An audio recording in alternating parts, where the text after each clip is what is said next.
Ozone क्षरण एक प्रक्रिया है जिसमें ओजोन मॉलिक्यूलों को विभिन्न योजकों जैसे कि यूवी रेडिएशन, धूप और अन्य कारकों से ध्वनिक गैसों में रूपांतरित किया जाता है। ये प्रक्रिया प्राकृतिक रूप से होती है, लेकिन मानव गतिविधियों के कारण ओजोन के क्षरण में वृद्धि हो रही है, जिसके परिणाम स्वरूप धरती के ओजोन स्तर में कमी हो रही है। ओजोन परत धरती की ऊपरी वायुमंडल में स्थित होती है और ये धरती को विकिरणों से सुरक्षित रखती है। ये परत धरती को हानिकारक यूवी रेडिएशन से बचाती है और जलवायु के लिए महत्वपूर्ण है। ओजोन परत का मुख्य घटक 3 अणु ऑक्सीजन मोलेक्यूलों से मिलकर बनने वाला ओजोन O3 होता है। ओजोन निर्माण का मुख्य कारक है सूर्य की उच्च ऊर्जा किरणों का प्रभाव। जब सूर्य की उच्च ऊर्जा किरणों का संपर्क ऑक्सीजन मोलेक्यूल के साथ होता है तो ये O2 मोलेक्यूलों को विभाजित करके एक ऑक्सीजन अणु को अलग कर देता है। ये ऑक्सीजन अणु फिर एक और O2 मोलेक्यूल के साथ मिलकर O3 यानी ओजोन को उत्पन्न करता है।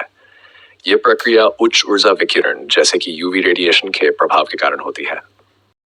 ओजोन निर्माण की प्रक्रिया को फोटोस्फेरिक ओजोन उत्पादन कहा जाता है। यह प्रक्रिया धरती की ऊपरी वायुमंडल में होती है, जो सूर्य की उच्च ऊर्जा किरणों को अवशोषित करता है। यह ओजोन की परत को ताजगी से भर देता है, जिससे धरती पर जीवन को नुकसान होने से बचाया जाता है। इस प्रक्रिया में संलग्न रेक्टेंट एंडोक्साइड के रासायनिक प्रक्रियाएं भी शामिल होती हैं। ऑक्सीजन के साथ निर्माणित ओजोन के गुणवत्ता को प्रभावित कर सकती है। वायुमंडल में ओजोन परत का महत्व विभिन्न होता है। ये परत धरती की सतह पर आने वाली हानिकारक यूवी रेडिएशन को रोकती है, जिससे लोगों को कैंसर और त्वचा के नुकसान का खतरा होता है। इसके अलावा ओजोन परत सूर्य की उच्च ऊर्जा किरणों को अवशोषित करके वायुमंडल की गर्मी को कम करती है, जिससे जलवायु परिवर्तन को नियंत्रित किया जाता है।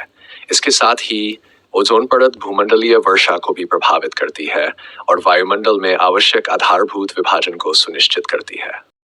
ओजोन परत के और महत्वपूर्ण पहलुओं में शामिल है वितरण की सुरक्षा। ओजोन परत धरती की सतह पर आने वाले बहुत से नुकसानकारी विकिरणों को अवशोषित कर यूवी रेडिएशन और बहुत सी अन्य हानिकारक रेडिएशन। पृथ्वी की गर्मी का नियंत्रण। ओजोन परत वायुमंडल में गर्मी को कम करके धरती को सूर्य की उच्च तापमान किरणों से सुरक्षित रखती है। जलवायु परिवर्तन का प्रभाव। ओजोन परत वायुमंडल में विकिरणों को अवशोषित करके जलवायु परिवर्तन को संभालती है, जैसे कि ग्लोबल वार्मिंग और ओजोन परत की कमी के लिए जिम्मेदार है। जैव विविधता का संरक्षण।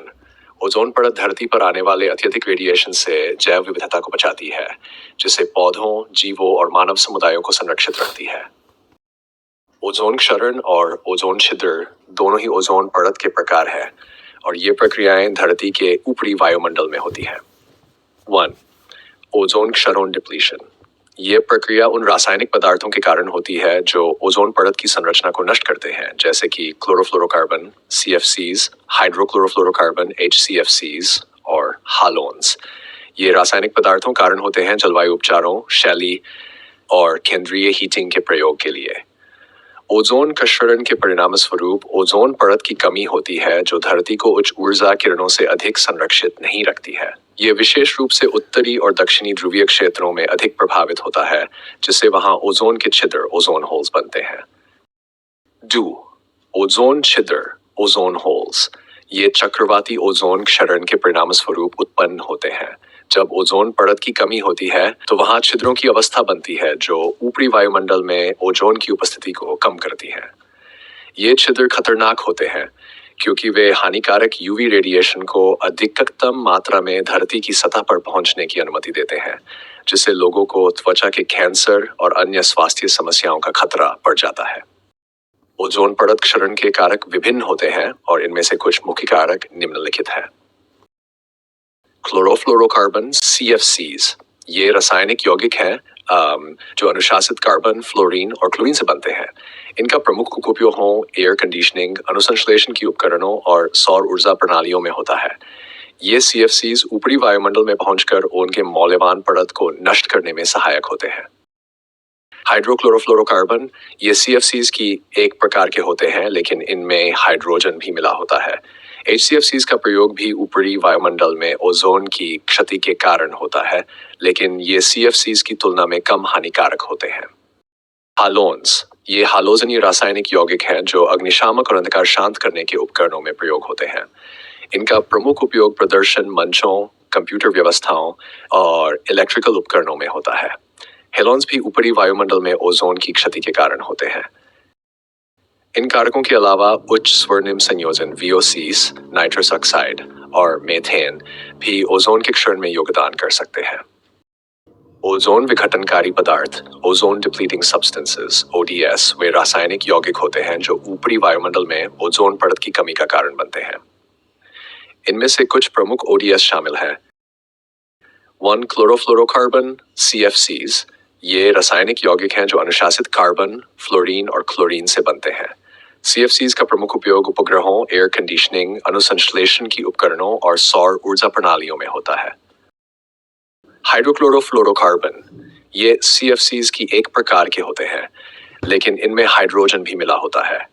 HCFCs का प्रमुख उपयोग भी ऊपरी वायुमंडल में ओजोन की क्षति के कारण होता है, लेकिन ये CFCs की तुलना में कम हानिकारक होते हैं। ये हालोजनी रासायनिक यौगिक होते हैं जो अग्निशामक और अंधकार शांत करने के उपकरणों में प्रयोग होते हैं। मेथिल ब्रोमाइड, यह एक अन्य ODS है जो कृषि में कीटनाशक के रूप में प्रयोग किया जाता है। इन और अन्य ODS उपादानों के उपयोग के कारण ऊपरी वायुमंडल में ओजोन की कमी होती है और इसके परिणामस्वरूप ओजोन छिद्र बनते हैं जो हमारे ग्रह की सुरक्षा के लिए बड़ा खतरा है। ओजोन परत क्षरण के प्रभाव बहुत ही महत्वपूर्ण और विस्तारपूर्ण है।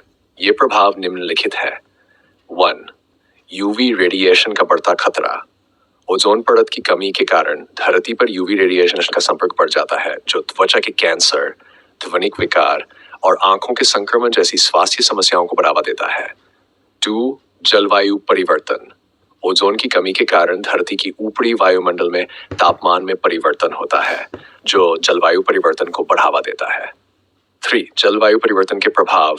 ओजोन की कमी के कारण जलवायु परिवर्तन के प्रभाव भी महसूस होते हैं, जैसे कि अधिक बर्फबारी, मौसम की अतिरिक्त उतार चढ़ाव और बारिश के पैटर्न में परिवर्तन। और जैव विविधता के प्रभाव। ओजोन की कमी के कारण जीवों, पौधों और मानव समुदायों पर भी प्रभाव पड़ता है जो उन्हें UV रेडिएशन से अधिक संरक्षित नहीं रखता है। कृषि उत्पादन में प्रभाव। ओजोन की कमी के कारण कृषि उत्पादन भी प्रभाव पड़ता है, जैसे कि पौधों के विकास में देरी, फलों और सब्जियों की गुणवत्ता में कमी और प्राणियों के लिए आहार स्रोतों में परिवर्तन। ओजोन क्षरण को नियंत्रित करने के उपायों में निम्नलिखित समाविष्ट होते हैं। 1. ODS का प्रतिबंध। ओजोन विघटनकारी पदार्थों ODS के उपयोग को प्रतिबंधित करना और उनके प्रयोग के विकल्पीय रखना। इसके लिए अंतर्राष्ट्रीय समझौते जैसे कि मॉन्ट्रियल प्रोटोकॉल और कार्टेजेना समझौते को प्रोत्साहित किया जाता है। ऊर्जा के प्रयोग में परिवर्तन। उन उपायों का अवलोकन करना जो ऊर्जा के प्रयोग में परिवर्तन को बढ़ावा देते हैं, जैसे कि विद्युतीय और ऊर्जा दक्षिणी उपकरणों का उपयोग। पर्यावरण अनुकूल उत्पादन। पर्यावरण को बचाने के लिए प्रदूषण नियंत्रण तकनीकों के प्रयोग को बढ़ावा देना, जैसे प्रदूषण नियंत्रण उपकरण और संशोधित प्रोसेस। उत्पादन और उपयोग की प्रक्रिया में सुधार।